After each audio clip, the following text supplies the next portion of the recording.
Y vamos a caer en el mundo de la economía, porque están pasando cosas, el dólar y demás, y tenemos la suerte de tenerlo a Luis Palma Cané. ¿Qué tal, Luis? ¿Cómo estás? Miguel Sorraquín te saluda. ¿Qué tal? ¿Cómo están? Muy bien, todo muy bien. Me alegro. En este mundo extraño, ¿no? El dólar que no deja de amenazarnos, y en una economía que por otro lado parecería que está tan quieta en algunos aspectos. ¿Cómo la describirías vos? La economía argentina está en un momento complicado, por cierto, ¿no? Esto es casi una obviedad. El tema que preocupa puntualmente es esta suba del dólar, que es lo que la gente más sigue y más noticias hay. Lo que ha pasado en estos días, primero tuvimos la corrida de mayo-junio, que provocó que desde el inicio del año el peso se devaluara un 50%, precisamente porque, digamos, dentro del desequilibrio global que hubo, los países más afectados son los que más vulnerabilidad externa tienen, y en este caso obviamente fue la Argentina, y en segundo lugar, si ustedes se acuerdan, fue Turquía, que vio su moneda devaluada un 30%, mientras que el resto de los países emergentes en promedio bajaron el 8 o 9% nada más, con lo cual quiere decir que estos dos países tenían factores internos que exacerbaban la volatilidad que se produjo en los mercados externos por salida de dinero de los países emergentes. Hola. Sí, te estamos escuchando. Sí. Y ahora lo que ha pasado a partir de la semana pasada es que Turquía, que como dije antes ya había pegado una patinada en mayo-junio, venía con una especie de crónica de la muerte anunciada, porque sus características macroeconómicas son muy similares a la de la Argentina, en el sentido que tiene un muy fuerte déficit de cuenta corriente, que es, para que se entienda fácil, la diferencia entre los dólares que ingresan y los dólares que se van. Tiene un nivel de inflación creciente, que el año pasado estaba en el 6-7% y ahora el mes pasado fue del 10%, y el mes que viene se prevé que va a ser del 15% y después que va a ascender al 20%. Tiene un alto nivel de desempleo y un déficit fiscal superior a 3 puntos del producto, con lo cual los defectos o los desequilibrios eran iguales que los de la economía argentina y había sufrido menos. Entonces la pregunta que es por qué ahora, a partir de la semana pasada, se empezó a disparar la moneda turca, y esto es bastante simple, porque a ese escenario macroeconómico complicado se le suma un marco geopolítico externo que se le complicó mucho a partir de la semana pasada, precisamente, porque el tema es que ahora en temas de política interna, Turquía tiene como peso político, entre comillas, a un pastor protestante de Estados Unidos, acusado de haber participado activamente en el golpe, si ustedes se acuerdan, del 2016. Exacto, sí. Y en ese caso Estados Unidos siempre presionó, pero en última instancia, el viernes a primera hora, el presidente Trump no tuvo mejor idea que tuitear que, en vista de la escasa o nula respuesta de Turquía, había dado orden de subir o duplicar los aranceles de las importaciones de acero y aluminio de Turquía, lo cual no es relevante desde el punto de vista del peso relativo de esas exportaciones en el total de Turquía, pero dio una señal muy fuerte al mercado que Estados Unidos había perdido la paciencia y le sacaba algo del apoyo político que le estaba brindando, y por supuesto el tema económico, con lo cual fue muy fuerte. Los inversores se asustaron y empieza el flight to quality, iba a decir, los inversores aumentan su aversión al riesgo precisamente y se concentran en los países más vulnerables, se concentraron en Turquía y hubo una salida de capitales, que quiere decir que quienes estaban invertidos en la lira turca vendían liras turcas y compraban dólares para sacarlos o para dejarlos, pero digamos, la salida de capitales es eso, cuando se produce un arbitraje de una moneda a otra. Y por lo tanto, esto, ¿por qué le pega a la Argentina? Es muy simple, porque Argentina es casi un espejo de la economía turca, y en ese caso entonces tenemos lo que estuvo pasando el viernes, que fue la moneda que más se devaluó después de la turca, y hoy que andamos también con una fuerte devaluación. Es tan simple como eso, ¿no? Y en la interna de lo político, porque allá hay... Lo escucho bien, ¿eh? En la interna de lo político hay una diferencia, digamos, porque ¿cómo vos dirías que está, cuál es el fenómeno político interno que nosotros tenemos que pueda ponernos tanto en riesgo?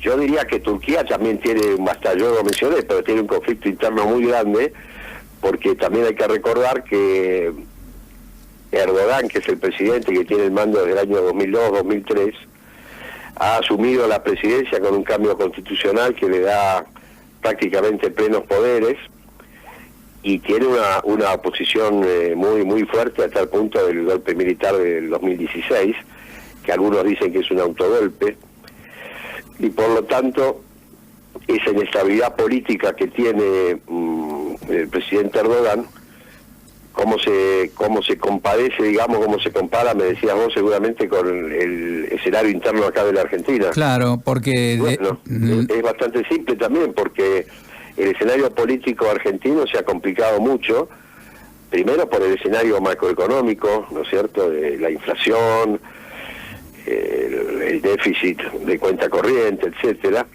y creo que se ha complicado aún más el escenario político con el tema de los cuadernos, que si bien yo creo que todo el mundo lo ve como positivo, que de una vez por todas la corrupción salga al aire con nombres y bueno, todo lo que ya sabemos, pero que eso aumenta la incertidumbre, porque los inversores externos también tienen temor de que lavallato argentino repercuta en los niveles de actividad económica, sobre todo que ya veníamos con un nivel de actividad económica en picada, ¿no?, por la devaluación.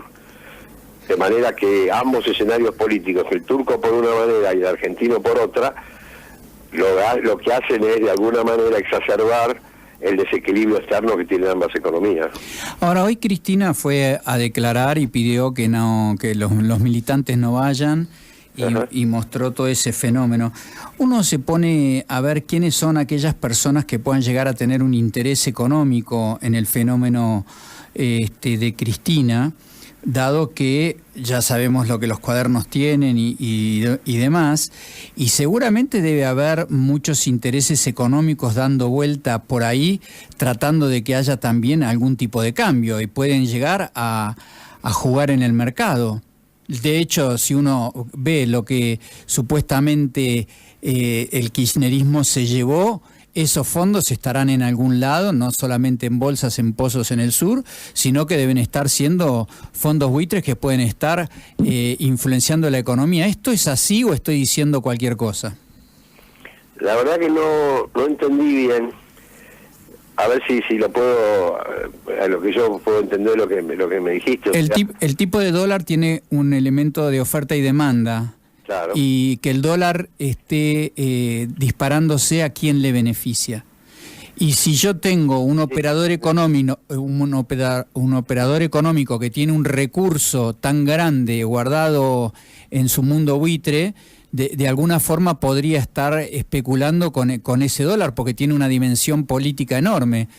Entonces, que Cristina vaya a declarar cuando el dólar se está disparando, pese a que está viniendo el Fondo Monetario, parecería que hay alguien que está tratando de hacer política con esto, ¿no?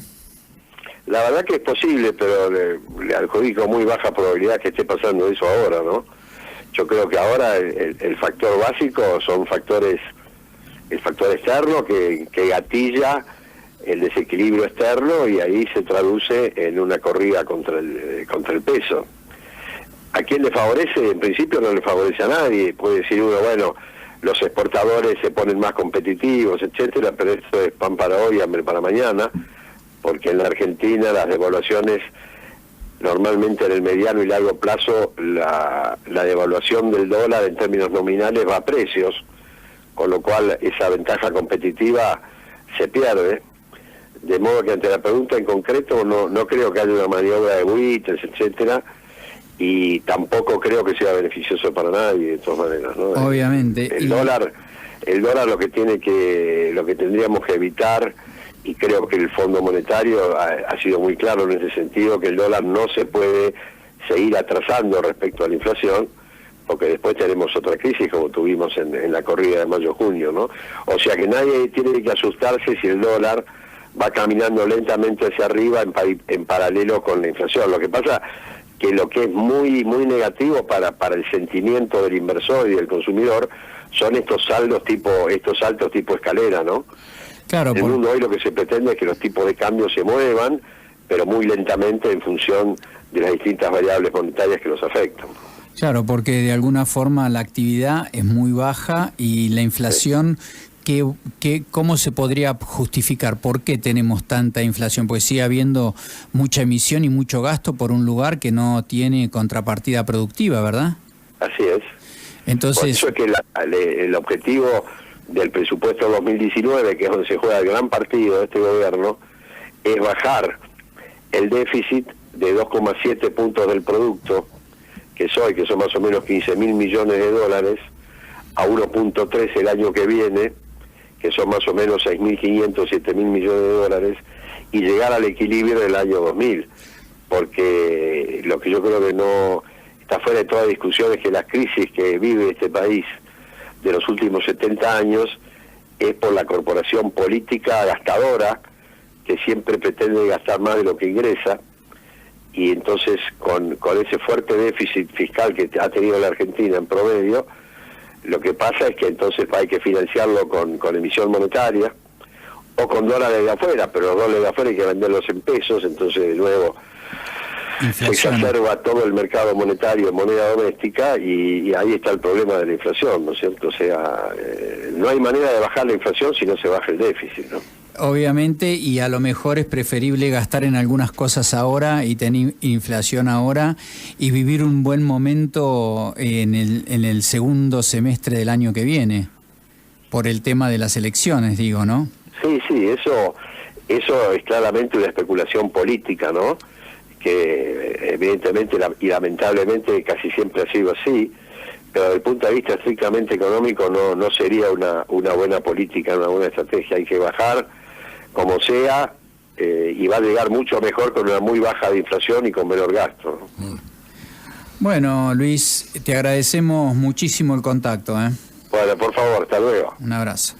Hablamos con Luis Palma Cané, economista.